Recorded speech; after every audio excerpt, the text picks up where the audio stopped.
다음은 이계호 정책위 의장님 말씀 듣겠습니다. 네. 윤석열 정부의 내년도 예산안은 미래와 그리고 민생을 포기한, 그러면서 약자에 대해서는 참으로 비정한 예산이다, 이렇게 생각을 합니다. 그런데 어제 국민의힘이 내년도 예산 심사 방향을 발표를 했습니다. 그 발표 내용을 보면서 한마디로 국민 무시, 민생 예면이다, 이렇게 규정을 하겠습니다. 전례 없는 R&D 예산 삭감, 정부가 미래의 먹거리와 과학기술 강국의 지위를 스스로 내려놓겠다는 포기 선언과 다름없었습니다. 그런데 어제 여당은 과학기술인에게는 참으로 큰 충격을 주었고, 또 우리 국민 모두에게 분노를 일으켰던 초유의 R&D 예산 삭감에 대해 한마디 해명도 없이 제한적 증액의 필요성을 인정을 했습니다. 거기에다 증액의 수준도 이공계 대학원생들의 절규와 그리고 과학기술계의 한탄에 답하기에는 너무 부족합니다. 또 있습니다. 지역사랑 상품권에 대해서도 이런 방구도 없이 온누리 상품권의 발행 규모와 사용처를 늘리겠다, 이렇게 말했습니다. 지역사랑 상품권, 즉 지역화폐의 올해 판매액은 6월 기준으로 해서 무려 11조 6천억 원으로 온누리 상품권보다 7배나 더 많이 팔린 것으로 집계가 되고 있습니다. 이렇게 소상공인 또 소비자들은 지역화폐를 더 많이 소비하고 있다는 것이 입증되고 있습니다. 윤석열 대통령의 발언대로 국민이 옳다면 지역사랑 상품권 발행 지원 예산을 삭감할 것이 아니라 더 많이 증액을 해야 옳습니다. 소상공인 전기 요금 지원, 그리고 대출이자 부당 경감 지원도 말로만 하지 말고 적극적인 증액으로 답해 주실 것을 촉구합니다. 지금은 윤석열 정권의 비정한 예산을 국민을 위한 예산으로 탈바꿈을 시켜야 할 때입니다. R&D, 소상공인, 지역화폐 등 찔끔 증액하는 수준으로는 턱없이 부족합니다.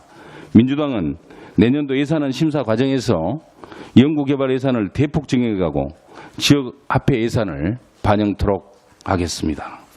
또한 소상공인 지원 예산을 확실하게 증액을 시켜서 내년도 예산을 미래와 국민을 위한 예산으로 탈바꿈시키겠습니다. 국민의힘에서 주식 양도세 부과 기준을 대폭 완화하자는 주장을 하고 있습니다. 지금도 종목당 10억 원어치 이상 주식을 갖고 있어야 과세 대상자가 되는데 이 기준을 20억이니 50억이니 하는 얘기가 나오고 있습니다. 2021년 통계 기준 종목당 10억 원 이상 주식을 보유해서 양도세를 낸 사람은 7천여 명에 불과하고, 또 이들이 낸 주식 양도소득세 규모는 2조 원이 넘습니다.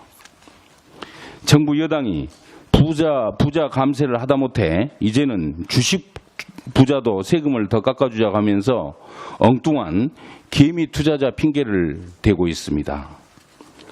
작년에는 법인세를 깎고 종부세도 깎자더니 지난주에는 상속세를 폐지하자고도 하고, 또 느닷없는 주식 양도세도 깎자고 합니다.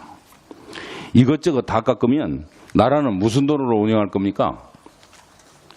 올해 세수 펑크 규모는 예산 대비해서 무려 59조 1천억 원으로 주요 세목인 소득세, 법인세, 부가세 모두 감소할 것으로 예상하고 있습니다.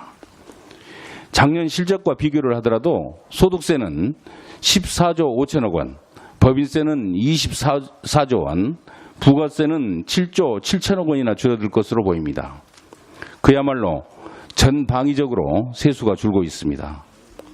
그런데 사실상 유일하게 근로소득세만 전년 실적 대비 1조 2천억 원을 더 거둘 수 있을 것으로 예상을 합니다. 이렇게 보면 결국 월급쟁이에게서 올해 세금이 더 거칠 것으로 보이니 이때다 싶어 주식 부자들 세금까지 마저 더 깎아주자는 것 아니겠습니까? 윤석열 정부와 여당은 입만 열면 재정 건전성을 얘기해놓고 실제로는 나라 곳간을 채울 생각 자체가 없어 보입니다. 추경호 부총리는 주식 양도소득세 완화와 관련된 질문을 받고 2년간 유지하자고 야당과 합의한 사항이라고 했습니다. 약속은 서로 지키자고 하는 것입니다. 야당과 약속을 1년 만에 깨고 재협의를 할 생각이라면 깎아줄 주식 양도세 세수만큼 어디서 세수를 메꿀 것인지 먼저 국민에게 설명하기 바랍니다. 민주당은 혹여라도 정부와 여당이 주식 부자들 세금 깎아줘서 펑크난 세수를 근로소득자들의 등골을 빼서 메꾸려 한다면 아니면 무책임하게 미래 세대의 부담으로 떠넘기려 한다면 결코 좌시하지 않겠습니다. 한 가지만 더 말씀을 드리겠습니다. 민주당은 요양병원 간병비의 건강보험 적용을 추진하겠습니다. 현재 국민들은 감당할 수 없는 수준의 간병비로 고통을 받고 있습니다. 간병 파산, 간병 실직, 간병 범죄, 간병 살인까지 발생하고 있는 안타까운 현실입니다. 그런데도 요양병원 간병비에 대해 건강보험이 적용되지 않아서 사적 간병에 의존을 하면서 어르신을 부양해야 되는 자녀들 그리고 가족들에게는 너무나 큰 부담으로 작용을 하고 있습니다. 관리되지 않는 비전문 간병 인력도 또한 문제입니다.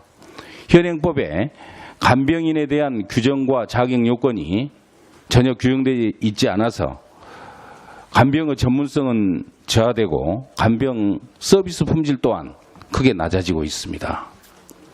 간병인 중개에 대한 구체적인 조항이나 표준 계약서가 존재하지 않아서 또 계약과 다른 요금이나 서비스 제공으로 갈등이 수시로 발생하고도 있습니다. 또한 요양원과 요양병원 입원 환자군이 서로 혼재되어 의료 서비스를 받아야 할 사람은 받지 못하고 또 불필요한 입원 환자도 늘고 있는 실정에 있습니다. 우리 민주당은 간병 돌봄에 대한 공적 지원을 확대하여 부모를 모시는 중년 자녀들의 고민을 해결하도록 하겠습니다. 요양병원 간병비의 건보료 지원은 사적 간병비 부담을 완화하고 간병의 질을 제고하겠습니다. 이에 대하여 간병인은 별도의 교육과정을 이수하게 해서 요양보호사와 같은 공식적인 간병 인력으로 전환될 수 있도록 그 양성 체계를 꼭 마련을 하겠습니다. 요양병원형 간호 그리고 간병 통합 서비스 인력 배치 기준도 마련을 해서 회복기 및 만성기 환자에게 적합한 간병 서비스를 제공할 것입니다. 병원은 병원답게, 시설은 시설답게 꼭 운영이 될 수 있도록 기능을 재정립해 나가도록 하겠습니다.